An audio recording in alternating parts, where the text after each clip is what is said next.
Hey guys, welcome to the study with Mayank. मैं हूं आपका मयंक। हम लोगों की यहाँ पर एनसीईआरटी हिस्ट्री क्लास 12 की पाठ्य पुस्तक भारतीय इतिहास के कुछ विषय भाग 2 चल रही है। आज आपका इसी क्रम में अध्याय 7वां एक साम्राज्य की राजधानी विजयनगर, इसका पार्ट 1 कवर करेंगे। तो चलिए स्टार्ट करते हैं आज का वीडियो। देखते हैं मैं क्या क्या डिस्कस करना है यहाँ पर। आज के अध्याय में हम लोग लगभग 14वीं से लेकर 16वीं सदी तक रहे विजयनगर साम्राज्य के बारे में पढ़ेंगे। विजयनगर साम्राज्य जो है दक्षिण भारत में मध्यकाल में उभरने वाला एक प्रमुख साम्राज्य है और वर्तमान में विजयनगर जो है कर्नाटक राज्य में अवस्थित है। विजयनगर अथवा विजय का शहर एक शहर भी है और एक साम्राज्य, दोनों के लिए प्रयुक्त नाम था। यानी कहने का मतलब क्या है, विजयनगर के नाम से एक शहर भी था जो कि साम्राज्य की राजधानी था और उस साम्राज्य के लिए प्रयुक्त नाम भी विजयनगर ही था। साम्राज्य की स्थापना जो है 14वीं शताब्दी में हरिहर और बुक्का नाम के दो भाइयों ने की थी। अपने चरमोत्कर्ष पर यह उत्तर में कृष्णा नदी से लेकर प्रायद्वीप के सुदूर दक्षिण तक फैला हुआ था। यानी इसकी उत्तरी सीमा जो है कृष्णा नदी बनाती थी। 1565 में इस पर आक्रमण करके इसे लूटा गया और बाद में यह उजड़ गया है। लेकिन 17वीं 18वीं शताब्दियों तक आते आते यहाँ पर देखेंगे ये पूरी तरह से विनष्ट हो गया है। फिर भी यहाँ के रहने वाले निवासियों ने इसको अपनी यादों में यानी अपनी स्मृतियों में जिंदा रखा है और इन्होंने इसका फिर नाम बदल दिया है। अब इसका नाम हम्पी कर दिया है। इन्होंने इसका नाम हम्पी रख दिया है। और हम्पी नाम का जो आविर्भाव है ये कहाँ से हुआ है, ये यहाँ की एक स्थानीय मातृ देवी थी पंपा देवी, उनके नाम से ये नाम निकला है। तो ऐसे करके वर्तमान में विजयनगर जो है ये हम्पी के नाम से जाना जाता है। इसके बारे में हमें कहाँ से जानकारी प्राप्त हुई है, उन साक्ष्यों के बारे में बताया गया है। देखिए, इसके बारे में मौखिक परंपराओं के साथ साथ पुरातत्विक खोजें हुई हैं, स्थापत्य के नमूने, अभिलेख और अन्य दस्तावेजों ने जो विजयनगर साम्राज्य है इसके इतिहास को पुनः जीवित करने में मदद की है। ये सब चीजें यहाँ पे बताई गई हैं। अब हम्पी की खोज के बारे में बताया गया कि हम्पी की खोज कैसे की गई। देखिए, जैसा कि आप लोग जानते हैं, मध्यकाल अपने भारतीय इतिहास में काफी उथल पुथल का काल रहा है और अंग्रेज जब भारत में आए हैं तो अंग्रेजों ने भारत के प्राचीन इतिहास को जाना है और उनको जानने का दो रीजन थे। एक तो व्यापार बढ़ा पाए, दूसरा रीजन ये था कैसे भी करके भारतीय क्षेत्रों पर, भारत की जनता पर अपना नियंत्रण स्थापित कर पाए। इस वजह से भी ये लोग भारत के प्राचीन इतिहास का अध्ययन कर रहे थे। तो हम्पी के भग्नावशेष सन 1800 ईस्वी में एक अभियंता यानी इंजीनियर और पुराविद कर्नल कॉलिन मैकेंजी द्वारा प्रकाश में लाए गए थे। यानी कि कर्नल कॉलिन मैकेंजी ने सबसे पहले इस पर रिसर्च की है। मैकेंजी के बारे में बताया गया है, मैकेंजी ईस्ट इंडिया कंपनी में कार्यरत थे और इन्होंने इस स्थान का पहला सर्वेक्षण मानचित्र तैयार किया था। यानी बिल्कुल पहला जो सर्वे मानचित्र है वो मैकेंजी ने ही तैयार किया था। इनके द्वारा हासिल शुरुआती जानकारियां विरूपाक्ष मंदिर और पंपा देवी के पूजा स्थल के पुरोहितों की स्मृतियों पर आधारित थी। विरूपाक्ष मंदिर और पंपा देवी के पूजा स्थल के जो पुरोहित थे उन्होंने जो जानकारी साम्राज्य के बारे में दी थी कि प्राचीन काल में भव्य साम्राज्य हुआ करता था, इसके बारे में तमाम तरह की जो कहानियां, मिथक बताए थे, उनके आधार पर कॉलिन ने इसका पूरा अध्ययन किया है। 1836 से ही अभिलेखनकर्ताओं ने यहाँ और हम्पी के अन्य मंदिरों से कई दर्जन अभिलेखों को इकट्ठा करना आरंभ किया। यानी कि यहाँ के कई मंदिरों में अभिलेख रखे हुए थे, उनको इकट्ठा किया गया, बाद में उनका अध्ययन किया गया। तो ऐसे करके इसका जो इतिहास है वो रिक्रिएट किया गया है। और इतिहास को रिक्रिएट करने में विदेशी यात्रियों का जो वृत्तांत है, इसके अलावा तेलुगु, कन्नड़, तमिल और संस्कृत में लिखे गए साहित्य हैं, उन सबसे मिलान करके ऐसे करके इसका इतिहास रिक्रिएट किया गया है। तो वो बातें यहाँ पर बताई गई हैं। अब देखिए, मैकेंजी के बारे में कुछ चीजें और बताई गई हैं। मैकेंजी का जन्म कहाँ पर हुआ है? 1754 ईस्वी में इनका जन्म हुआ है और 1815 ईस्वी में इन्हें भारत का पहला सर्वेयर जनरल बनाया गया है और इस पद पर 1821 तक यानी अपनी मृत्यु पर्यंत इस पद पर ये बने रहे हैं। तो जैसा कि मैंने कहानी बताई थी कि भारत के अतीत को बेहतर ढंग से समझने के लिए उपनिवेश शासक जो थे वो यहाँ के बारे में, यहाँ की प्रथाओं के बारे में, यहाँ की रीति रिवाजों का अध्ययन कर रहे थे ताकि कैसे भी करके ये भारतीयों को समझ सकें और भारतीयों पर शासन कर सकें। ये बात आप लोग जानते हैं। आगे है राय, नायक तथा सुल्तान। यहां पे बताया गया कि परंपरा और अभिलेखी साक्ष्यों के अनुसार विजयनगर साम्राज्य की जो स्थापना है दो भाइयों हरिहर और बुक्का द्वारा 1336 ईस्वी में की गई थी, जैसा कि मैंने आपको स्टार्टिंग में ही बताया था। अब देखिए, बातें बहुत हो गई हैं, कुछ चीजों को नोट डाउन भी कर लेते हैं। तो आपका पहला पॉइंट होगा ये वाला, आप यहां पर लिखेंगे विजयनगर अथवा विजय का शहर एक शहर और एक साम्राज्य, दोनों के लिए प्रयुक्त नाम था। विजयनगर अथवा विजय का शहर, एक शहर और एक साम्राज्य दोनों के लिए प्रयुक्त नाम था। अब देखिए इसका पहला सब पॉइंट जो है वो नीचे है। इसका पहला सब पॉइंट आप यहां लिखेंगे, ये इसका पहला सब पॉइंट है। इसकी स्थापना दो भाइयों हरिहर और बुक्का द्वारा 1336 में की गई थी। ये पहले का पहला सब पॉइंट है। इसकी स्थापना दो भाइयों हरिहर और बुक्का द्वारा 1336 में की गई थी। फिर से आते हैं यहीं पे। अब देखिए इसका सेकंड सब पॉइंट, यह उत्तर में कृष्णा नदी से लेकर प्रायद्वीप के सुदूर दक्षिण तक फैला हुआ था।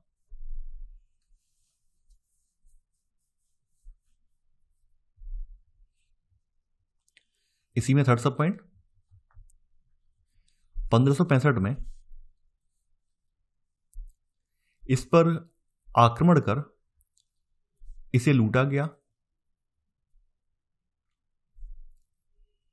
और बाद में यह उजड़ गया। ये पहले का थर्ड सब पॉइंट है। अब देखिए पहले का चौथा सब पॉइंट और लिख लेना यहीं पे। यहां के निवासियों ने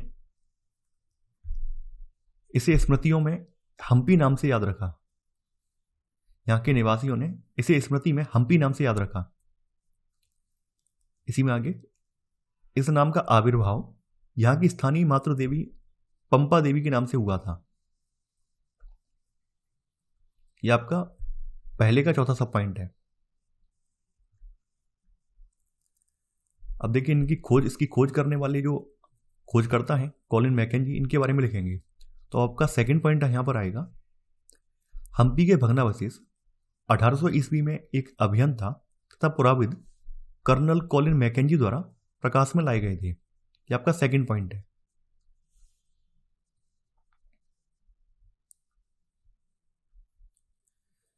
देखिए सेकंड पॉइंट में ही इनके बारे में एक सब पॉइंट और नोट डाउन करेंगे। सेकंड का पहला सब पॉइंट है, 1815 में उन्हें भारत का पहला सर्वेयर जनरल बनाया गया। यह सेकंड का पहला सब पॉइंट है।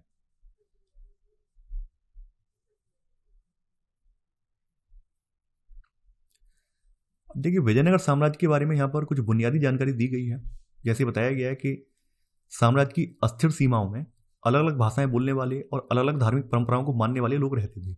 जैसा कि आप लोग जानते हैं 8वीं 9वीं सदी में आपके प्रायद्वीप भारत में इस्लाम का प्रसार हो गया है। तो यहाँ पर भी हिंदू धर्म के अलावा इस्लामिक लोग भी यहाँ पर रहते थे। इसके अलावा अन्य लोग भी यहाँ पर रहते थे। तो ऐसे करके यहाँ पर अलग अलग भाषाएं बोलने वाले और अलग अलग धार्मिक परंपराओं को मानने वाले लोग यहाँ पर रहते थे। अपनी उत्तरी सीमाओं पर विजयनगर शासकों ने अपने समकालीन राजाओं, जिनमें दक्कन के सुल्तान और उड़ीसा के गजपति शासक शामिल थे, इनके साथ इनके धन संपदा को लेकर या संसाधनों को लेकर इनके लगातार संघर्ष हुए हैं। लेकिन ऐसा नहीं है कि इन राज्यों के साथ इनका संपर्क नहीं था। इन राज्यों के बीच लोगों का आना जाना बना रहता था। तो ऐसे करके विचारों का और व्यापार का भी आदान प्रदान होता था। इस साम्राज्य के कई भागों ने पहले शक्तिशाली राज्यों जैसे तमिलनाडु में चोलों और कर्नाटक में होयसलों के राज्य का विकास देखा था। यानी कहने का मतलब क्या है कि ये जो विजयनगर साम्राज्य है, इसने अपने पूर्ववर्ती जो साम्राज्य रहे थे उनके विकास का अध्ययन किया था। उनके विकास का जो पूरा इतिहास है वो पढ़ा था और उसी के अनुरूप अपने साम्राज्य का इन्होंने विस्तार किया है। इन क्षेत्रों के शासक वर्ग ने विशाल मंदिरों जैसे तंजावुर के बृहदीश्वर मंदिर और बेलूर के चन्नकेश्वर मंदिर को संरक्षण प्रदान किया था। किसने किया था? ये इनकी बात नहीं हो रही है, ये बात हो रही है जो तमिलनाडु के शासक हैं, जिनमें चोल शामिल है और कर्नाटक के होयसल शामिल है। तो इन लोगों ने ये मंदिर बनवाए थे, ना कि विजयनगर साम्राज्य के शासकों ने। तो ऐसे करके विजयनगर शासकों ने इनकी परंपरा को अपनाया है और विजयनगर के शासकों ने भी अपने आप को राय कहा है और इन्होंने अपनी जो पूर्ववर्ती इनके पूर्वजों की जो परंपराएं थी, पूर्ववर्ती जो साम्राज्य रहे थे, उनमें मंदिर निर्माण की जो कला थी, भव्य मंदिर बनाए जाने की जो परंपरा थी, परिपाटी थी, उसको इन्होंने भी जो है प्रॉपर तरीके से जारी रखा है। तो वो बातें यहाँ पर बताई गई हैं। तो यहाँ पर आपने सेकंड पॉइंट लिख लिया है। अब आप थर्ड पॉइंट यहाँ पे आप नोट डाउन करेंगे। इसमें आप लिखेंगे विजयनगर के शासकों ने या ऐसे लिखना ना, विजयनगर के शासक अपने आप को राय कहते थे। विजयनगर के शासक अपने आप को राय कहते थे। ये आपका थर्ड पॉइंट है सॉरी।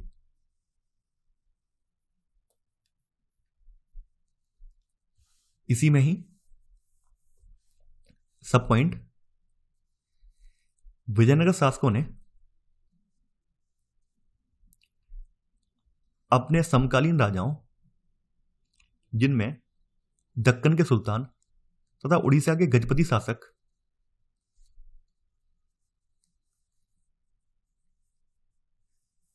शासक के साथ संपदा पर अधिकार के लिए संघर्ष किया। संपदा पर अधिकार के लिए संघर्ष किया। यह आपका थर्ड का पहला सब पॉइंट है। तो यहां तक चीजें क्लियर हो गई होंगी और आपने प्रॉपर तरीके से नोट डाउन भी कर लिया होगा। अब देखिए बीच बीच में कुछ चीजें और भी यहां पे बताई गई हैं, तो उनको नोट करके लिखेंगे। जैसे कर्नाटक साम्राज्यम, तो जहां इतिहासकार विजयनगर साम्राज्य शब्द का प्रयोग करते हैं, वहीं समकालीन लोगों ने, इस समकालीन का मतलब क्या है, उस समय के जो लोग हैं उन्होंने इस साम्राज्य को कर्नाटक साम्राज्यम की संज्ञा दी थी। तो यहां पर आप लोग नोट लगा देना और नोट में हेडिंग बना लेना कर्नाटक साम्राज्यम, इसी में लिख लेना जहां इतिहासकार विजयनगर साम्राज्य शब्द का प्रयोग करते हैं, वहीं समकालीन लोगों ने उसे कर्नाटक साम्राज्यम की संज्ञा दी। तो अगर आपसे कहीं पूछा जाए तो आप बता देंगे कि विजयनगर साम्राज्य कर्नाटक साम्राज्यम है।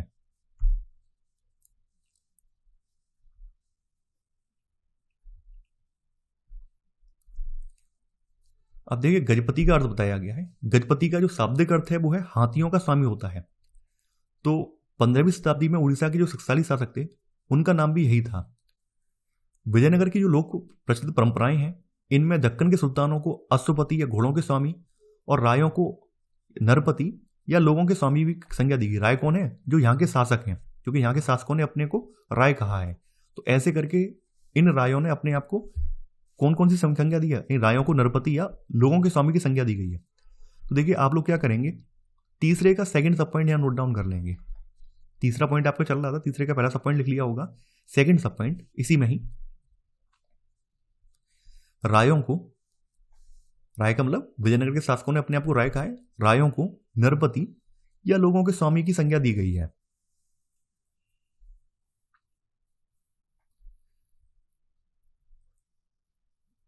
इसी में नोट लगा देना इसके नीचे। इसमें आप लिखेंगे गजपति का शाब्दिक अर्थ हाथियों का स्वामी होता है। इसी में आगे उड़ीसा के शासक वंश का यही नाम था।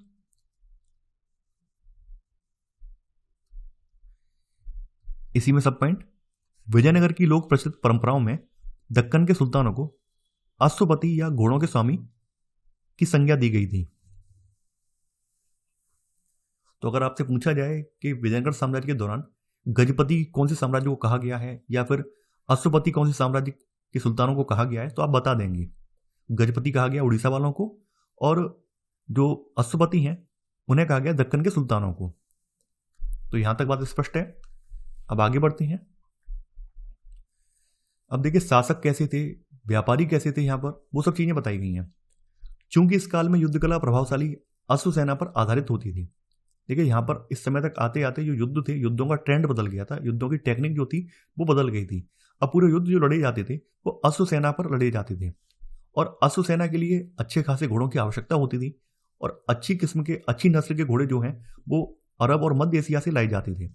यानी क्योंकि इस काल में युद्ध कला प्रभावशाली अश्वसेना पर आधारित होती थी, इसलिए प्रतिस्पर्धी राज्यों के लिए अरब और मध्य एशिया से घोड़ों का आयात बहुत महत्वपूर्ण था। और यह व्यापार जो आरंभिक चरणों में अरब व्यापारियों द्वारा नियंत्रित था। व्यापारियों के स्थानीय समूह जिन्हें कुदिरई, चेट्टी अथवा घोड़ों के व्यापारी कहा जाता था, भी इन विनिमयों में भाग लेते थे। यानी कहने का मतलब यह है कि ये यहीं का हाल नहीं है। घोड़े चाहे आपके उत्तर भारत के शासक हो, कहीं के भी हो, घोड़े उस समय अरब और मध्य एशिया से ही लाए जाते थे। क्योंकि आप लोगों ने प्राचीन इतिहास में पढ़ा भी होगा, घोड़े का ऑरिजिन अपने यहाँ नहीं है। घोड़े का ऑरिजिन जो है मध्य एशिया है। मध्य एशिया को घोड़े का ऑरिजिन माना गया है, तो वहीं से घोड़े लाए जाते थे। 1498 ईस्वी से कुछ और लोग पटल पर उभर कर आए और ये पुर्तगाली थे। 1498 में पुर्तगालियों की भी एंट्री हो गई है, जो उपमहाद्वीप के पश्चिमी तट पर आए और व्यापारिक और सामरिक केंद्र स्थापित करने का इन्होंने प्रयास करने लगे। ये बात बताई गई है, यानी इन्होंने व्यापारिक और सामरिक केंद्र अपने स्थापित किए हैं। पुर्तगालियों की विजय का क्या कारण था? पुर्तगाली क्यों क्षेत्रों को जीतते जा रहे थे? क्योंकि इन्होंने एक आधुनिक हथियार का प्रयोग किया था जिसका नाम था बंदूक। तो बंदूकों के प्रयोग से एकदम से एक शक्ति बनकर ये उभरे हैं। तो वो बात यहां पर बताई गई है। तो यहां पर अब आप लोग क्या करेंगे, चौथा पॉइंट यहां पे नोट डाउन करेंगे।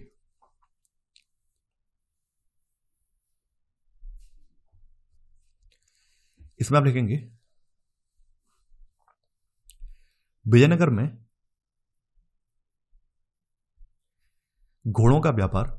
विजयनगर में घोड़ों का व्यापार आरंभिक चरणों में अरब व्यापारियों द्वारा नियंत्रित था। विजयनगर में घोड़ों का व्यापार आरंभिक चरणों में अरब व्यापारियों द्वारा नियंत्रित था। इसी में ही पहला सब पॉइंट, व्यापारियों के स्थानीय समूह जिन्हें कुदिरई चिट्टी अथवा घोड़ों के व्यापारी कहा जाता था, भी इन विनिमयों में भाग लेते थे। देखिए, कॉमा विराम का ध्यान आपको रखना है कि कहां पर कॉमा आ रहा है, तो वो आप उसी तरह से आप अपने नोट्स में भी लिखेंगे और एग्जाम में भी वैसे ही लिख के आएंगे। तो ये आपका चौथे का सब पॉइंट हो गया। अब देखिए, यहां पर चूंकि जो पुर्तगाली हैं, पुर्तगालियों का संबंध इनसे नहीं है, लेकिन हाँ, पुर्तगाली जो है, पुर्तगालियों ने भी इन पर प्रभाव डाला है। तो पुर्तगालियों के बारे में आप क्या करेंगे, यहां पर नोट लगा देंगे, नोट लगा लिखेंगे। इसमें आप लिखेंगे 1498 ईस्वी से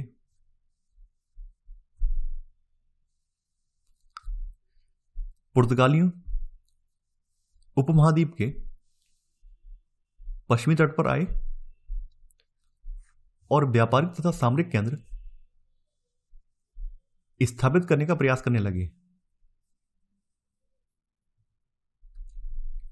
इसी में ही सब पॉइंट, बंदूकों के प्रयोग से या बंदूकों के प्रयोग ने उन्हें इस काल की महत्वपूर्ण शक्ति बनकर उभरने में सहायता की।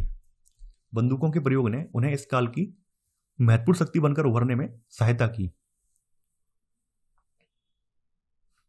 तो ये आपका नोट हो गया। देखिए, व्यापार के मामले में यहां पर कौन कौन सी चीजें मंगाई जाती थी, कौन किन किन चीजों का निर्यात होता था, आयात होता था, वो सब बताया गया। विजयनगर भी मसालों, वस्त्रों और रत्नों के अपने बाजारों के लिए प्रसिद्ध था। ऐसे शहरों के लिए व्यापार एक प्रतिष्ठा का मानक माना जाता था। यहाँ की समृद्ध जनता महंगी विदेशी वस्तुओं की मांग करती थी, विशेष रूप से रत्नों और आभूषणों की। यानी ये एक समृद्ध नगर था। यहाँ पे सब धनिक लोग ही, इन धनी लोग ही यहाँ पर रहते थे और यहाँ के लोग मोस्टली चीजें आयात करते थे और आयात में जो है रत्न और आभूषणों का आयात होता था। दूसरी ओर व्यापार से प्राप्त राजस्व राज्य की समृद्धि में महत्वपूर्ण योगदान देता था, जैसा कि आप लोग जानते हैं। तो यहां पर अब आप लोग क्या करेंगे, पांचवा पॉइंट यहां पे नोट डाउन करेंगे। इसमें आप लिखेंगे विजयनगर भी मसालों, वस्त्रों और रत्नों के अपने बाजार के लिए प्रसिद्ध था। इसी में सब पॉइंट, यहां की समृद्ध जनता महंगी विदेशी वस्तुओं की मांग करती थी, विशेष रूप से रत्नों और आभूषणों की।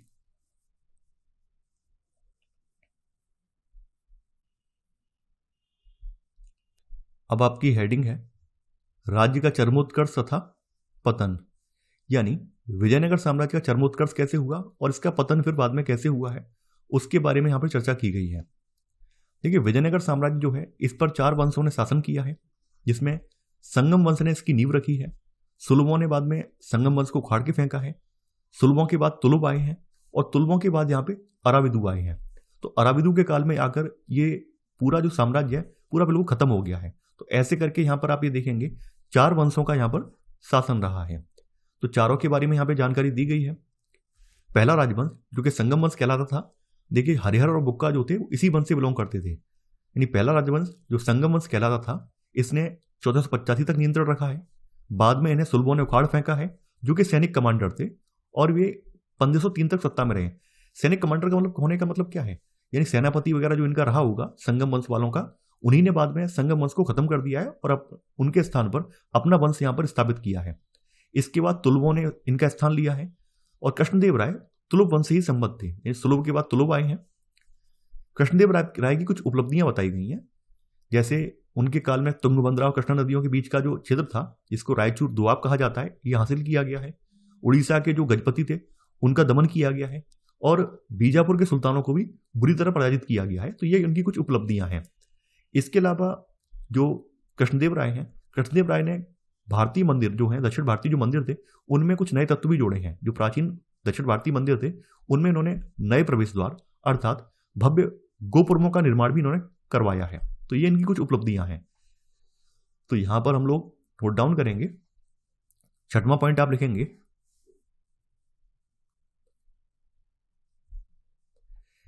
विजयनगर के पहले राजवंश, विजयनगर के पहले राजवंश जो संगम वंश कहलाता था, ने 1485 तक नियंत्रण रखा, ने 1485 तक नियंत्रण रखा। देखिए, संगम वंश के आगे आप ब्रैकेट में लिख लेना हरिहर और बुक्का। अगर आपसे पूछा जाएगा अलग से कि हरिहर और बुक्का किस वंश से थे, तो आप बता देंगे ये संगम वंश से बिलोंग करते थे। तो संगम वंश के आगे हरिहर और बुक्का लिख लेना आप। इसी में पहला सब पॉइंट, इसमें लिख लेना आप, संगम वंश को सुलभों ने उखाड़ फेंका, जो सैनिक कमांडर थे और 1503 तक सत्ता में रहे।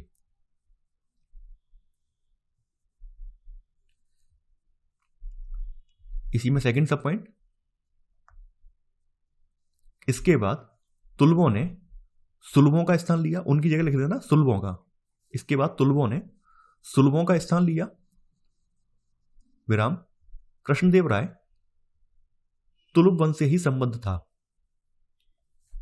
कृष्णदेव राय तुलुव वंश से ही संबद्ध था। यह आपका तीसरा सब पॉइंट है। अब देख, कृष्णदेव राय की कुछ उपलब्धियां हैं, उनके बारे में अभी वर्णन किया गया है। तो हम क्या करेंगे, जो आपका तीसरा सब पॉइंट है, इसी सब पॉइंट के भीतर और सब पॉइंट बनाएंगे ABC करके, ऐसे करके, ठीक है। यानी आपका तीसरा सब पॉइंट चल रहा है, इसी के अंदर ABC करके सब पॉइंट बनाएंगे, और कृष्णदेव राय की जो उपलब्धियां हैं उनके बारे में लिखते जाएंगे। तो आपका तीसरा सब पॉइंट है, तीसरे सब पॉइंट के अंदर A सब पॉइंट आपका बनेगा। इसमें आप लिखेंगे, कृष्णदेव राय के काल में तुंगभद्रा और कृष्णा नदियों के बीच का क्षेत्र, ब्रैकेट में रायचूर दोआब, हासिल किया गया। कब किया गया? 1512 में, कोमा उड़ीसा के शासकों का दमन किया गया 1514, तथा बीजापुर के सुल्तान को बुरी तरह पराजित किया गया था 1520। तो ये कृष्णदेव राय के कुछ अभियान थे जिनके बारे में आपने यहां पर देख लिया है। इसके अलावा मंदिरों के क्षेत्र में उसने क्या किया है वो भी हम यहां पर लिखेंगे। तो अब आपका इसी में थर्ड सब पॉइंट में ही B सब पॉइंट है, कई महत्वपूर्ण दक्षिण भारतीय मंदिरों में भव्य गोपुरमों का जोड़ने का श्रेय, भव्य गोपुरमों को जोड़ने का श्रेय कृष्णदेव राय को ही जाता है। इसके बाद आपका थर्ड सब पॉइंट में इसका C सब पॉइंट है, इसमें आप लिख लेना, उसने अपनी मां के नाम पर विजयनगर के समीप ही नगलपुरम नामक उपनगर की भी स्थापना की, उपनगर की भी स्थापना की। देखिए, मैं फिर से आपको एक हिंट दे रहा हूं, और ये हिंट यहीं की नहीं है, एग्जाम के लिए भी है। जैसे मान लीजिए ये आपका पेज है, ठीक है, ये आपका पेज है और आपका ये मेन पॉइंट चल रहा है, ऐसे करके ये आपका मेन पॉइंट चल रहा है। तो अगर सब पॉइंट आता है ना, तो थोड़ा सा गैप दे दिया कीजिए, जिससे आपको पता चल जाए कि ये इसका सब पॉइंट है। तो सब पॉइंट जो है थोड़ा इतने में लिख लीजिए, ऐसे करके, तो पता चल जाएगा ये सब पॉइंट है। और सब पॉइंट के भीतर भी सब पॉइंट अगर दे रहे हैं तो थोड़ा सा और गैप ले लीजिए यहाँ पर, ठीक है, और उसके बाद फिर लिखिए ऐसे करके, तो पता चल जाएगा कि सब पॉइंट के भीतर सब पॉइंट है। तो ऐसे करके कुछ भी चीजें मिक्सअप नहीं होंगी, और नोट्स भी आपको देखने में अच्छे लगेंगे, पढ़ने में भी आपको आसान लगेंगे। तो यहां तक बात स्पष्ट हो गई होगी। अब देखिए, कृष्णदेव राय की मृत्यु जो हुई है इसके पश्चात 1529 में फिर से यहाँ का राजकीय ढांचा में बदलाव आया है। यहाँ पर क्या है, उसके उत्तराधिकारियों को विद्रोही नायकों या सेनापतियों से चुनौती का सामना करना पड़ा है, जो अक्सर होता है। किसी भी राजा की मृत्यु के बाद अगर कोई प्रबल उत्तराधिकारी नहीं है तो उत्तराधिकार के लिए संघर्ष होना आम बात है, तो वो भी यहाँ पर हुआ है। 1542 तक केंद्र पर नियंत्रण एक अन्य राजकीय वंश अराबिदू के हाथों में चला गया, जो 17वीं शताब्दी के अंत तक सत्ता में काबिज रहा। यानी 1542 तक क्या है, केंद्र पर जो नियंत्रण है, यहाँ पर एक नया वंश आ गया, अराबिदू वंश, इसके हाथ में पूरा नियंत्रण चला गया है। पहले की तरह ही इस काल में भी विजयनगर शासकों और साथ ही दक्कन सुल्तानों के शासकों की सामरिक महत्वाकांक्षाओं के चलते समीकरण बदलते रहे। यानी पहले की तरह पहले भी जैसे द्वंद्व होते थे, पहले भी जैसे अश्वपति जो हैं, गजपति हैं, उनके साथ इनके द्वंद्व होते थे, वैसे इस काल में भी देखने को मिलते हैं। लेकिन फिर भी कुछ चीजें यहाँ पर कॉमन देखने को मिलती हैं, उनके बारे में बताया गया कि जैसे आगे यहाँ पे वर्णन किया गया है कि इतना सब होने के बावजूद भी इन दोनों के मध्य, यानी कि चाहे वो ऊपर के जो राज्य हो, वो भी हो, कोई भी हो, उनके मध्य जो है मैत्रीपूर्ण संबंध रहे हैं, उनका वर्णन भी यहाँ पर आगे किया गया है। तो आगे यहाँ बताया गया कि अंततः यह स्थिति विजयनगर के विरुद्ध दक्कन सुल्तानों के बीच मैत्री समझौते के रूप में परिणत हुई। यानी कहने का मतलब यह था कि पहले जो विजयनगर साम्राज्य सबसे अलग अलग लड़ रहा था, अब ये बाद बाकी जो राज्य हैं एक हो गए हैं। ठीक है, अब इन सब ने एक होकर क्या किया, विजयनगर को शिकस्त दे दी है, टक्कर दे दी है, और ऐसे में विजयनगर की हार हुई है। तो यहाँ पर वही बताया कि अंततः यह स्थिति विजयनगर के विरुद्ध दक्कन सुल्तानों के बीच मैत्री समझौते के रूप में परिणत हुई। 1565 में विजयनगर की सेना प्रधानमंत्री राम राय के नेतृत्व में राक्षस तांगड़ी, जिसको तालीकोटा के युद्ध के नाम से जाना जाता है, बहुत इंपॉर्टेंट है, कई बार यूपीएससी में पूछा गया है, कई बार पीसीएस में भी पूछा गया है, जिसे तालीकोटा के नाम से भी जाना जाता है, के युद्ध में उतरी, जहां उसे बीजापुर, अहमदनगर और गोलकुंडा की संयुक्त सेनाओं द्वारा करारी शिकस्त मिली। यानी यहाँ पर 3 जगहों की संयुक्त सेना है, जिसमें बीजापुर की सेना है, अहमदनगर की है और गोलकुंडा की सेना है। तीनों सेनाओं ने मिलकर इन्हें करारी टक्कर दी है। और इसके बाद क्या है, इसके बाद विजयनगर जो साम्राज्य है उसका विध्वंस हो गया है। यानी विजयनगर शहर पर धावा बोला गया, उसको लूटा गया है, और ऐसे करके विजयनगर साम्राज्य यहाँ पर खत्म हो गया है। तो यहाँ पर वही सब चीजें बताई गई हैं। इसमें अब देखिए, हमने 3rd सब पॉइंट लिख लिया था, अब आपका 4th सब पॉइंट आएगा।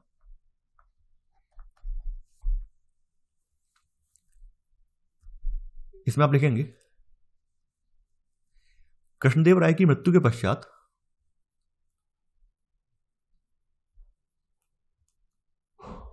कृष्णदेव राय की मृत्यु के पश्चात 1529 से 1542 तक केंद्र पर नियंत्रण एक अन्य राजकीय वंश अराबिदू के हाथों में चला गया, जो 17वीं शताब्दी के अंत तक सत्ता पर काबिज रहे।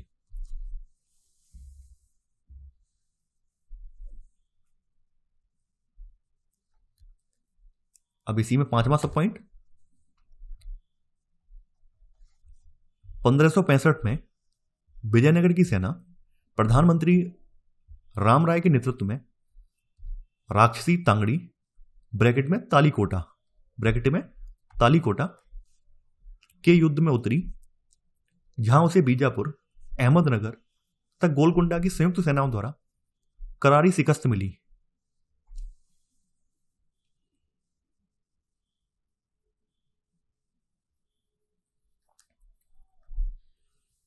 यह आपका 5वां सब पॉइंट है। तो ऐसे करके विजयनगर का जो मुख्य शहर था, जो राजधानी थी, उस पर धावा बोला गया और पूरी तरह से शहर कह सकते हैं उजाड़ दिया गया। अब इसके बाद क्या होता है, इसके बाद यहाँ पर जो अराबिदू थे, इन्होंने अपना जो शासकीय केंद्र था उसमें परिवर्तन कर लिया है।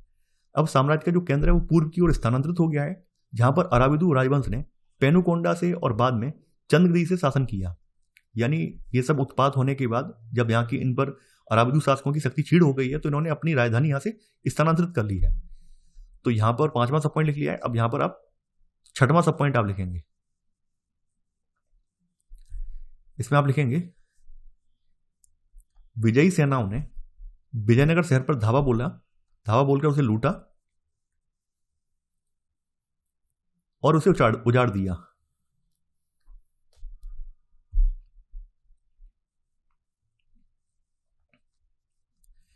इसी में 7वां सब पॉइंट, अब उस साम्राज्य का केंद्र पूर्व की ओर स्थानांतरित हो गया, जहां अराविदु राजवंश ने पेनुकोंडा से और बाद में चंद्रगिरी से शासन किया। यानी यहां पर अराविदु वंश को अपना जो मूल स्थान है वो छोड़कर कहीं और जाना पड़ा है और वहीं से फिर इन्होंने शासन किया है। तो यहां पर ये काफी इंपॉर्टेंट है। तालीकोटा का युद्ध जो है कई बार पूछा जाता है। और दूसरी चीज यहां पर ये है कि यहां पर आपको एग्जाम में जब भी पूछा जाएगा ये दे दिए, चारों नाम दे दिए जाएंगे कि इन चारों वंशों का आप क्रम लगाइए, क्रम लगाने के लिए आ जाता है। या फिर इनके जो प्रमुख शासक हुए हैं, इन वंश में कौन कौन से शासक प्रमुख हुए हैं। जैसे कृष्णदेव राय जो है किस वंश से बिलोंग करते हैं, तुलुप से बिलोंग करते हैं, हरिहर और बुक्का किस वंश से बिलोंग करते हैं। तो ये बताना पड़ेगा आपको एग्जाम में। तो इस तरह से ये काफी इंपॉर्टेंट है ये। अब देखिए कुछ चीजें और भी हैं जो कि कुछ कृतियां हैं, तो उनके बारे में भी कभी कभार पूछ लिया जाता है। विजयनगर के सबसे प्रसिद्ध शासक कृष्णदेव राय जो कि तुलुप वंश से थे, इनके शासनकाल के विषय में अमुक्तमाल्यद नामक तेलुगु भाषा में एक कृति लिखी है। तो ये नोट करके आप लिख लीजिए यहां पर अमुक्तमाल्यद के बारे में। इसमें आप लिखेंगे विजयनगर के सबसे प्रसिद्ध शासक कृष्णदेव राय ब्रैकेट में 1509 से 29 ने शासनकाल के विषय में अमुक्तमाल्यद नामक तेलुगु भाषा में कृति लिखी। तो कभी भी आपसे पूछा जाए कि अमुक्तमाल्यद किनकी कृति है, किनकी रचना है, तो वो कृष्णदेव राय की है। ये आपका नोट हो गया।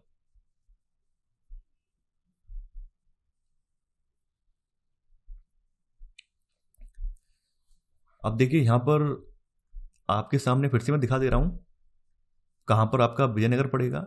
ये रहा आपका विजयनगर, इधर गोवा जिस पर पुर्तगालियों का कब्जा हो गया है, बीजापुर है, गोलकुंडा है, ऊपर बीदर है, फिर नीचे चित्रदुर्ग है आपका, कोलार है, चंद्रगिरी है। तो बाद में आपने देखा है कि चंद्रगिरी निकल आए हैं। यानी ये शासक कहां चले गए हैं, पूर्व की ओर। अराविदु शासक बाद में पहले पेनुकोंडा फिर बाद में चंद्रगिरी से इन्होंने शासन किया है। यानी इन्हें अपना जो मूल स्थान है जो कि विजयनगर था ये छोड़कर फिर कहां आना पड़ा है, बाद में अंत में यहां पे आना पड़ा है। तो ये मैप में आप देख सकते हैं। अब देखिए कुछ चीजें और भी बताई गई हैं, इनके शासकों के बारे में बताई गई हैं। यहां पर यह भी विचार विमर्श किया गया है कि आप विजयनगर साम्राज्य के अपने पड़ोसी राज्यों के साथ संबंध मैत्रीपूर्ण थे या नहीं थे, उनके बारे में चर्चा की गई है। क्या हमेशा ये राज्य आपस में लड़ते भिड़ते ही रहते थे? तो वो सब बातें इतिहासकारों ने इन पर विमर्श किया है। तो बताया गया है हालांकि विजयनगर शहर के विध्वंस के लिए सुल्तानों की सेनाएं उत्तरदायी थी, फिर भी सुल्तानों और रायों के संबंध धार्मिक भिन्नताएं होने पर भी हमेशा या अपरिहार्य रूप से शांत शत्रुतापूर्ण नहीं रहते थे। यानी कहने का मतलब यह कि हमेशा इनके संबंध जो थे वो खराब नहीं रहते थे। जैसे एग्जाम्पल भी दिया गया है, कृष्णदेव राय ने सल्तनतों में सत्ता के कई दावेदारों का समर्थन किया और यवन राज्य की स्थापना करने वाला विरुद्ध धारण करके गौरव महसूस किया। देखिए यवन का मतलब क्या है? यवन शब्द का प्रयोग जो है खास करके यूनानी और उत्तर पश्चिम उपमहाद्वीप में आने वाले अन्य लोगों के लिए किया जाता है।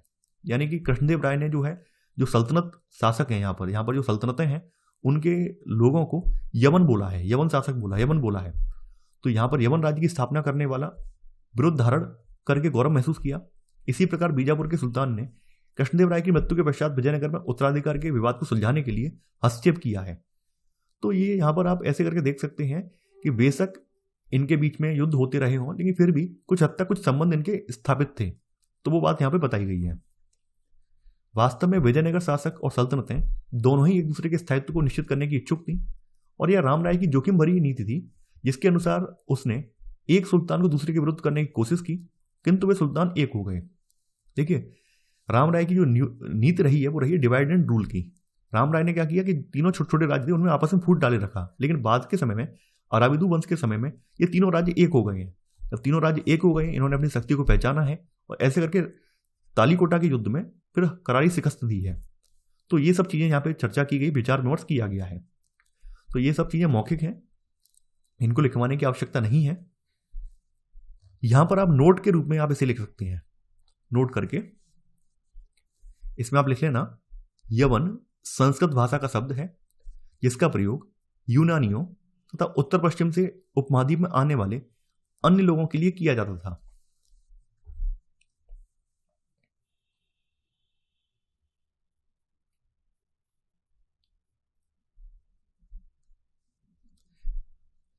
अब देखिए यहां पर 7वां पॉइंट हिंट कर लीजिए आप, हिंट करने से आपको समझ में आ जाएगा।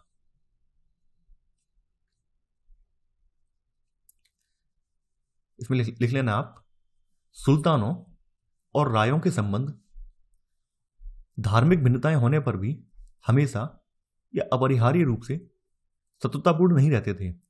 सुल्तान जो थे ये मुस्लिम शासक थे और राय जो थे हिंदू शासक थे। ये 7वां पॉइंट आपने लिख लिया।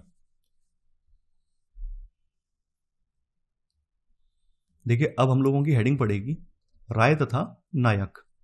राय के बारे में हम लोग पढ़ चुके हैं, यहाँ के शासकों ने खुद को राय कहा है, और नायक का मतलब होता है सैन्य कमांडर या सैनिक कमांडर।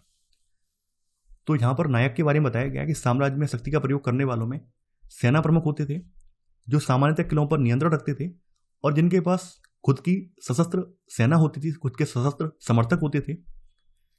ये आमतौर पर एक स्थान से दूसरे स्थान पर घूमते रहते थे और कई बार बसने के लिए उपजाऊ भूमि की तलाश में किसान भी उनका साथ देते थे। यानी मान लीजिए किसी किसान को उपजाऊ भूमि चाहिए तो वो लोग इनसे ही संपर्क करते थे, तो ये उन लोगों को भूमि प्रोवाइड करवा देते थे। तो इन प्रमुखों को नायक कहते थे। इनकी मातृभाषा जो है तेलुगु या कन्नड़ भाषा ये बोलते थे। कई नायकों ने विजयनगर शासकों की प्रभुसत्ता के आगे समर्पण किया, लेकिन चूंकि इनके नीचे इनके सशस्त्र समर्थक थे तो कई बार ये विद्रोह भी कर देते थे। तो सैनिक कार्रवाई के जरिए इनके विद्रोहों को दबाया जाता था। बाद के समय में विजयनगर के शासकों ने एक प्रणाली ईजाद की और उस प्रणाली के जरिए इन पर नियंत्रण रख पाना आसान हो पाया। इस प्रणाली का नाम था अमर नायक प्रणाली। तो यहाँ पर वही लिखा हुआ है कि अमर नायक प्रणाली जो है ये विजयनगर साम्राज्य की एक प्रमुख राजनीतिक खोज थी, लेकिन इतिहासकारों का ऐसा मानना है कि राजनीतिक खोज नहीं थी, बल्कि ये प्रणाली जो है दिल्ली सल्तनत की एकता प्रणाली से इसके कई तत्व लिए गए थे। एकता प्रणाली के बारे में हम पढ़ चुके हैं। एकता प्रणाली में क्या होता है, जो भी अधिकारी होता है उस अधिकारी को राज्य का कोई भूखंड दिया जाता है और उस भूखंड पर वो व्यक्ति जो है वहां से राजस्व वसूल करता है और उसी से अपना खर्चा चलाता है। तो ऐसे दो फायदे होते हैं। एक फायदा ये होता है कि दूर दराज के जो भी राज्य क्षेत्र होते हैं उन पर शासक का नियंत्रण बना रहता है, और दूसरी बात यह है कि इस तरह के जो लोग होते हैं उन्हें भी ये नहीं लगता है कि हमारे हाथ में पावर नहीं है, क्योंकि वो उन्हें पर्याप्त जगह दी जाती है जहां पर वो अपनी शक्ति का प्रयोग करके वहां से राजस्व वसूल सकते हैं। तो ऐसे करके दोनों फायदे हो जाते हैं। यानी एक तो दूर दराज के राज्य क्षेत्र इनके नियंत्रण में बने रहते हैं, और ऐसे लोग उपद्रवी या उत्पादी टाइप के लोग जो होते हैं वो भी शासक के अधीन बने रहते हैं। तो वो सब फायदे बताए गए हैं। अमर नायक, देखिए अमर नायक प्रणाली में होता क्या है वो भी आप जान लीजिए। अमर नायक सैनिक कमांडर थे जिन्हें राय द्वारा प्रशासन के लिए राज्य क्षेत्र दिए जाते थे। ये किसानों यानी ये अपने जो राज्य क्षेत्र में किसानों, शिल्पकर्मियों और व्यापारियों से भू राजस्व और अन्य कर वसूलते थे। जो भू राजस्व वसूलते थे उसका कुछ भाग ये व्यक्तिगत उपयोग के लिए और कुछ भाग ये अपने दल के रखरखाव के लिए। दल के रखरखाव से मतलब जो भी इनके सशस्त्र सैनिक इनके साथ हैं, उनके पास घोड़े या हाथी हैं उनके लिए, और कुछ भाग जो हैं उस राज्य क्षेत्र में पड़ने वाले मंदिरों, सिंचाई के साधनों के रखरखाव के लिए रखते थे। और जरूरत पड़ने पर ये विजयनगर शासकों के प्रभावी सैनिक शक्ति प्रदान करने में सहायक होते थे। यानी कि जब जरूरत पड़ती थी तो तब ये विजयनगर के शासकों को एक प्रभावी सैनिक शक्ति भी प्रदान करते थे। तो ये कुछ बातें इनके बारे में हैं। इसके बाद भी एक बात और बताई गई इनके बारे में कि अमर नायकों को वर्ष में एक बार राजा के सम्मुख उपस्थित होकर उन्हें उपहार देने होते थे। तो ये भी यहां पर बताया गया है। अब जब विजयनगर साम्राज्य का पतन हो गया है तो उसके बाद ये लोग स्वतंत्र हो गए हैं, तो इनमें से कई नायकों ने अपने स्वतंत्र राज्यों की स्थापना भी कर ली है। वो बात यहां पर बताई गई है। तो यहां पर हम लोग 8वां पॉइंट यहां पे नोट डाउन करेंगे। इसमें आप लिखेंगे, साम्राज्य में शक्ति का प्रयोग करने वालों में सेना प्रमुख होते थे जो सामान्यतः किलों पर नियंत्रण रखते थे और जिनके पास सशस्त्र समर्थक होते थे।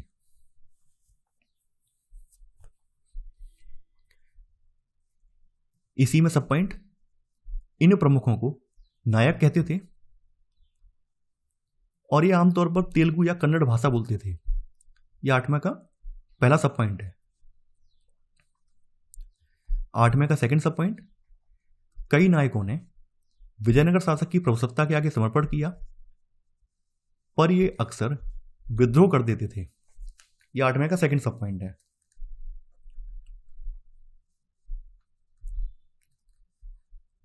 अब देखिए 9वां पॉइंट आपका ये आएगा। यहां पर आप लिखेंगे, अमर नायक प्रणाली विजयनगर साम्राज्य की एक प्रमुख राजनीतिक खोज थी।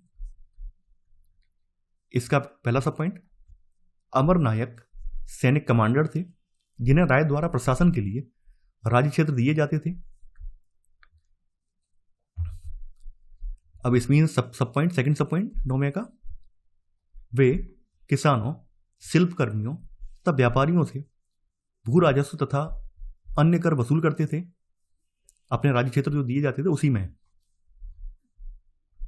इसका थर्ड सब पॉइंट, वे राजस्व का कुछ भाग व्यक्तिगत उपयोग, दल के रखरखाव,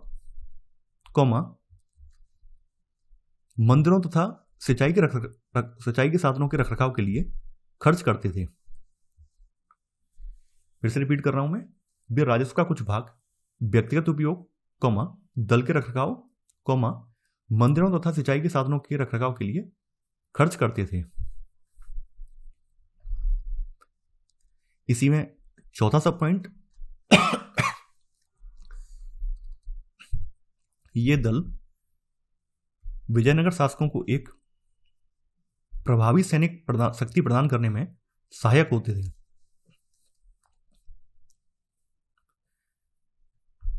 इसके बाद आपका पांचवा सब पॉइंट आएगा। इसमें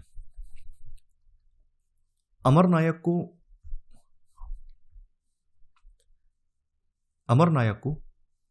नायक राजा को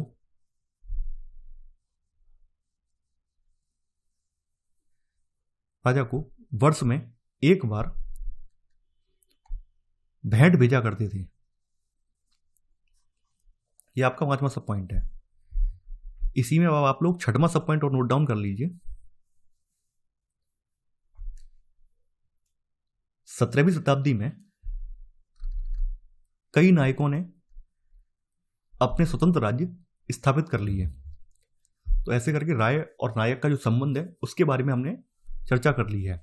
अब देखिए, जो अमर शब्द है वो अमर शब्द कहां से लिया गया है? तो अमर शब्द का आविर्भाव जो है मान्यता अनुसार संस्कृत शब्द समर से हुआ है, जिसका अर्थ होता है लड़ाई या फिर युद्ध। लेकिन कुछ लोग ये मानते हैं ये फारसी शब्द अमीर से मिलता जुलता है, और अमीर का अर्थ होता है ऊंचे पद का कुलीन व्यक्ति।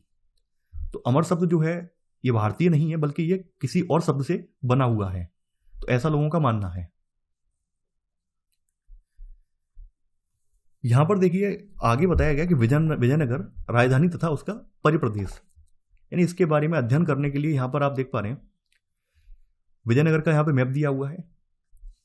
इसमें एक तरफ आप देख पा रहे हैं, नीचे की तरफ आप देख पा रहे हैं, ये नीचे आपका शाही नगर है दक्षिण की तरफ। इसके पश्चिमी भाग में इसका केंद्रीय भाग है। इस साइड में हम्पी यानी केंद्र है। आगे ऊपर देख पा रहे हैं आप अनुगंधी करके एक स्थान है। तो यहां पर ये मैप दिया हुआ है, यानी इनकी संरचना का जो है मैप दिया हुआ है कि जो यहां पर विजयनगर साम्राज्य था वो कितने भागों में था। देखिए, इतिहासकारों ने चूंकि हम्पी के बारे में या विजयनगर साम्राज्य के बारे में कोई प्रॉपर जानकारी तो इनके पास थी नहीं, तो इन्होंने उत्खनन का तरीका निकाला है। और उत्खनन करने के लिए उन्होंने क्या किया है, जितना विजयनगर साम्राज्य का क्षेत्र था उसको इसी प्रकार से ब्लॉक में डिवाइड कर लिया है। तो ये जो मैप आप देख रहे हैं उसी ब्लॉक वाइज मैप है। जैसे पहला खाना ये है, दूसरा खाना ये है, तो इसमें उस ब्लॉक वाइज ब्लॉक उत्खनन किया गया है और ऐसे करके साक्ष्य जुटाए गए हैं। तो यहाँ पर ये मैप दिखाने का औचित्य जो था वो वही था। आगे इसका वो मैप भी आप देख पाएंगे तो और चीजें क्लियर हो जाएंगी। तो शहर के विषय में खोज कैसे हुई, शहर के विषय में जानकारी कैसे मिली, तो वो सब चीजें यहाँ पे बताई गई हैं। विजयनगर के राजाओं और उनके नायकों के बड़ी संख्या में अभिलेख मिले हैं, जिनमें मंदिरों को दिए जाने वाले दानों का उल्लेख है और महत्वपूर्ण घटनाओं का विवरण भी मिलता है। इनमें सबसे उल्लेखनीय वृत्तांत निकोलो दे कांती, जो कि एक इतालवी व्यापारी है। इसके अलावा अब्दुल रज्जाक नामक फारस के राजा का दूत है। अफानासी निक्तिन नामक रूस का एक व्यापारी है। इनके वृत्तांत भी देखने को मिलते हैं। कुछ और भी लोग हैं जो कि 16वीं शताब्दी में आए थे। हालांकि तब तक जो यहाँ का वैभव था उतना ज्यादा नहीं रहा था, लेकिन फिर भी उन लोगों ने भी इनके बारे में वर्णन किया है। तो यहां पर अब आप लोग हेडिंग डाल लेना, विजयनगर शहर के विषय में खोज। विजयनगर शहर के विषय में खोज। इसमें आपका 10वां पॉइंट आएगा, विजयनगर के राजाओं तथा उनके नायकों के बड़ी संख्या में अभिलेख मिले हैं, जिनमें मंदिरों को दिए जाने वाले दानों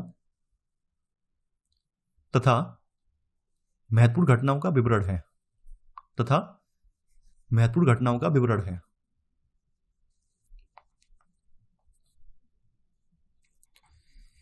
इसी में पहला सब पॉइंट,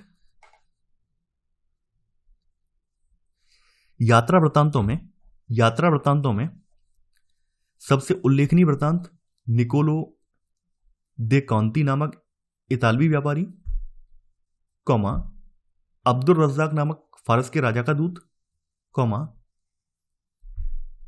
अफानासी निकतिन नामक रूस का एक व्यापारी का है। फिर से रिपीट कर रहा हूं, यात्रा वृत्तांतों में सबसे उल्लेखनीय वृत्तांत निकोलो दे कॉन्ती नामक इतालवी व्यापारी, अब्दुल रज्जाक नामक फारस के राजा का दूत और अफानासी निकतिन नामक रूस के व्यापारी का है।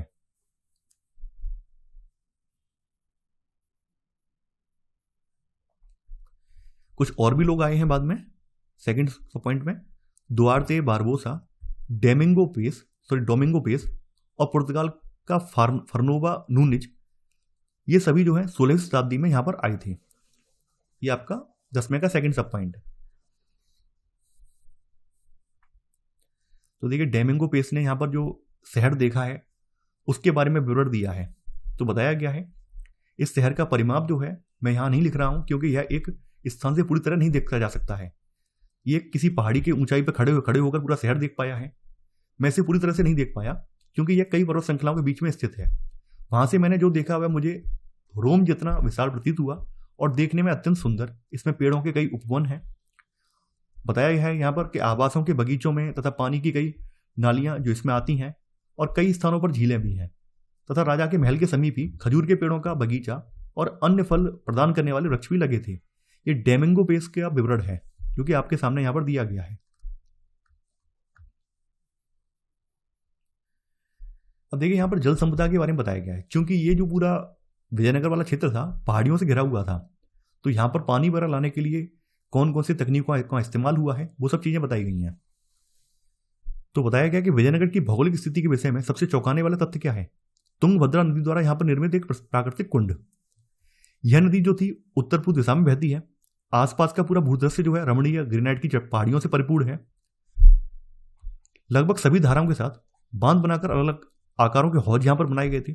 क्योंकि यह प्रायद्वीप के सबसे शुष्क क्षेत्रों में से एक था, इसलिए पानी के संचयन और इसे शहर तक ले जाने के व्यापक प्रबंध करना यहाँ पर आवश्यक था। यानी यहाँ पे विजयनगर की अवस्थिति के बारे में बताया गया कि विजयनगर जो है ये कहाँ पर सिचुएटेड था।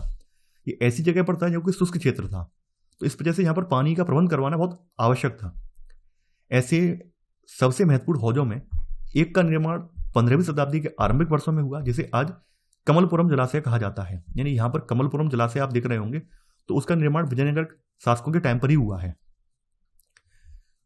आगे कुछ चीजें और बताई गई हैं। सभी महत्वपूर्ण जल संबंधी संरचनाओं में से एक रिया नहर को भी आज भी भग्नावशेषों के बीच देखा जा सकता है। भग्नावशेष का मतलब क्या है? इसके कुछ अवशेष ही बचे हैं और इसे धार्मिक केंद्र से शहरी केंद्र को अलग करने वाली घाटी को सिंचित करने में प्रयोग किया जाता था। इतिहासकारों का मानना है कि संभवतः इसका निर्माण जो संगम वंश के राजाओं के द्वारा करवाया गया था, ऐसे इतिहासकारों का मानना है। तो देखिए अब हमारी अगली हेडिंग पड़ेगी विजयनगर की जल संपदा। विजयनगर की जल संपदा, इसमें अब आप लोग 11वां पॉइंट लिखेंगे। चूंकि यह प्रायद्वीप के सबसे शुष्क क्षेत्रों में से एक था, इसलिए पानी के संचयन और इसे शहर तक ले जाने के व्यापक प्रबंध करना आवश्यक था।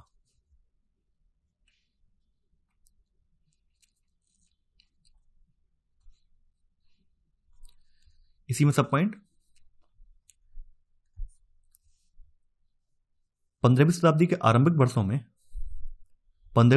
आरंभिक वर्षों में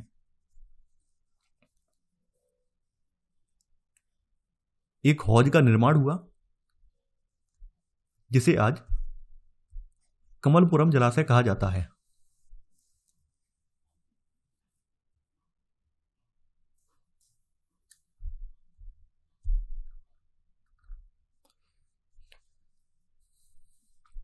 इसी में सेकंड सब पॉइंट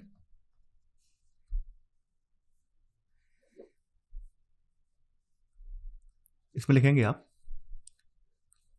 विजयनगर काल की रिया नहर को आज भी भग्नावशेषों के बीच देखा जा सकता है।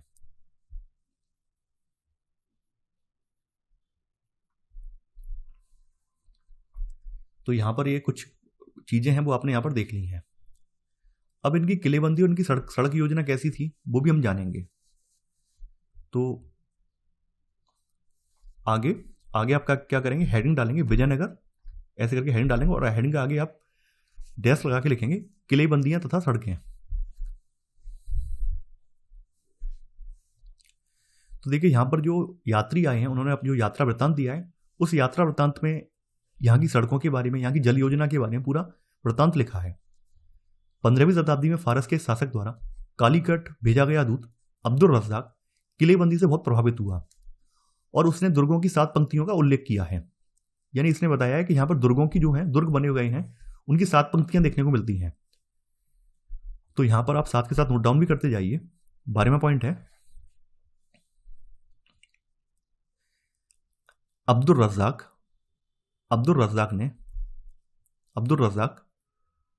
विजयनगर की किलेबंदी से बहुत प्रभावित हुआ और उसने अपने वृत्तांत में दुर्गों की 7 पंक्तियों का उल्लेख किया। 12वां पॉइंट है, अब्दुल रज़्ज़ाक विजयनगर की किलेबंदी से बहुत प्रभावित हुआ और उसने अपने वृत्तांत में दुर्गों की 7 पंक्तियों का उल्लेख किया।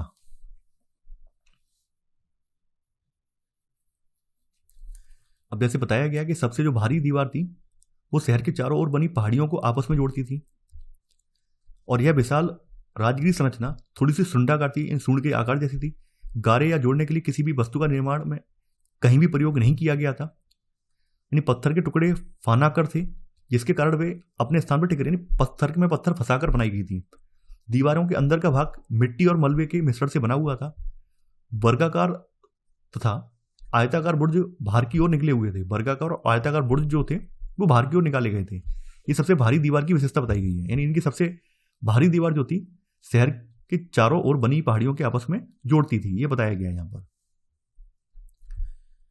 और देखिए किलेबंदी की खास बात क्या थी। देखिए ये यहाँ पर किलाबंदी है, किलेबंदी के भीतर खेती भी की जाती थी। यानी यही चीज बताई गई है। इस किलेबंदी की सबसे महत्वपूर्ण बात यह थी कि इससे खेतों को भी घिरा गया था, यानी इसके अंदर अंदर खेती भी की जाती थी। अब्दुल रज़्ज़ाक ने लिखा है कि पहली, दूसरी और जो तीसरी दीवार है इनके बीच जुते हुए खेत, बगीचे और आवास हैं, ये इसने बताया है।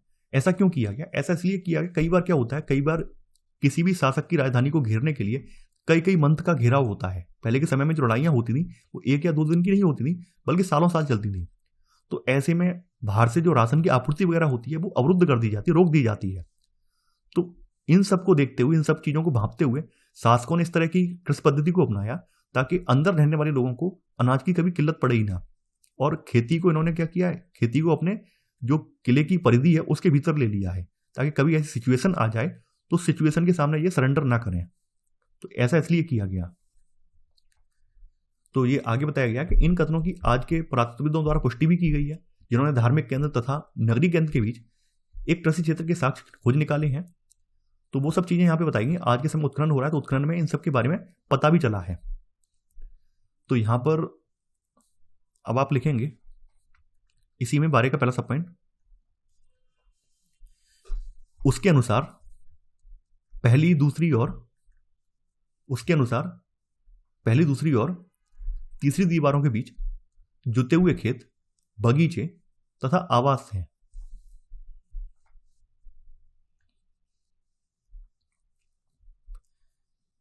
अब देखिए वही सब चीजें हैं जो मैंने अभी आपको एक्सप्लेन की हैं। आपके विचार में कृषि क्षेत्रों को किलेबंद भूभाग में क्यों समाहित किया जाता था? तो अक्सर मध्यकाल में वो घेराबंदियां होती थी, तो घेराबंदियों में वही उद्देश्य होता था कैसे भी करके जो राशन की आपूर्ति है उसको अवरुद्ध किया जाए ताकि जो अंदर मौजूद लोग हैं उनका मनोबल टूटे। यानी भूखी सेना युद्ध कितनी देर तक लड़ेगी। तो इन सब सिचुएशन से निपटने के लिए इस तरह की रणनीति, इस तरह की जो व्यवस्था है वो बनाई गई थी। आगे यहां पर और बताया गया है, दूसरी किलेबंदी नगरीय केंद्र के आंतरिक भाग के चारों ओर बनी हुई थी और तीसरी जो है इससे शासकीय केंद्र को घेरा गया था। आगे फिर बताया गया है कि दुर्ग में प्रवेश के लिए अच्छी तरह सुरक्षित प्रवेश द्वार थे जो शहर को मुख्य सड़कों से जोड़ते थे। इसके अलावा कुछ चीजें और भी हैं। किलेबंद बस्ती में जाने के लिए बने प्रवेश द्वार पर बनी मेहराब और साथ ही द्वार के ऊपर बनी गुंबद जो कि यहां पर दिखाई गई है। देखिए दिखा दे रहा हूं मैं।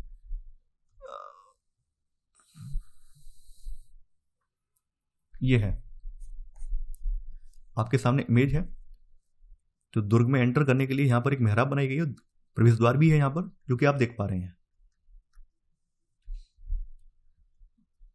आगे है, अब देखिए ये जो आपने ऊपर मेहराब देखी है, ये वास्तव में सल्तनत कालीन जो स्थापत्य उससे प्रेरित है।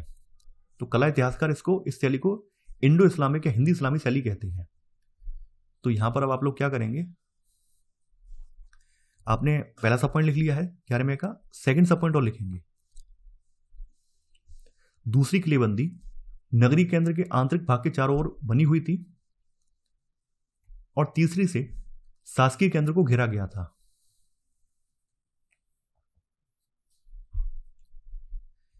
इसी में थर्ड सब पॉइंट, दुर्ग में प्रवेश के लिए अच्छी तरह सुरक्षित प्रवेश द्वार थे, जो शहर को मुख्य सड़कों से जोड़ते थे।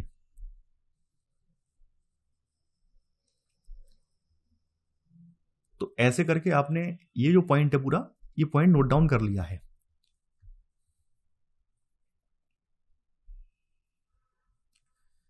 अब देखिए यहाँ के शहरी केंद्रों के बारे में बताया गया कि यहाँ पर जो शहरी केंद्र थे वो कैसे थे।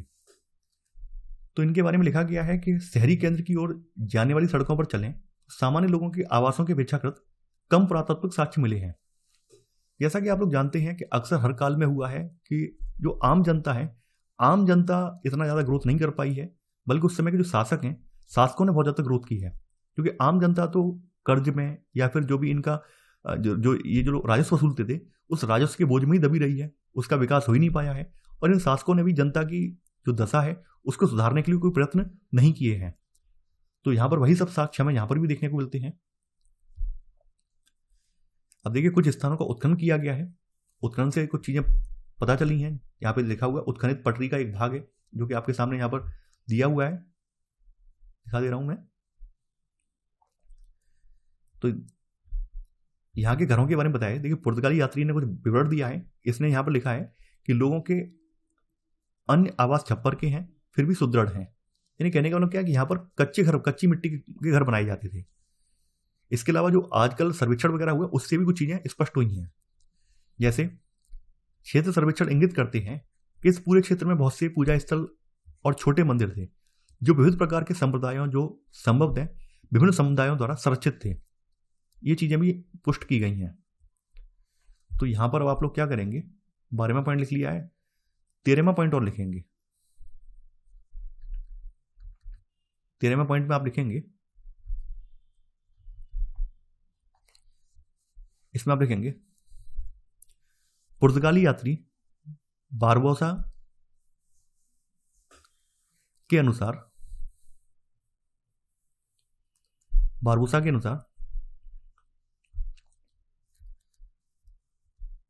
लोगों के आवास छप्पर के हैं, पर फिर भी सुदृढ़ हैं, और व्यवसाय के आधार पर कई खुले स्थानों वाली लंबी गलियों में व्यवस्थित हैं। तो देखिए 13 के ऊपर आप डाल देना विजयनगर शहरी केंद्र, छोटी सी हेडिंग बना के डाल देना विजयनगर शहरी केंद्र, विजयनगर शहरी केंद्र, ठीक है।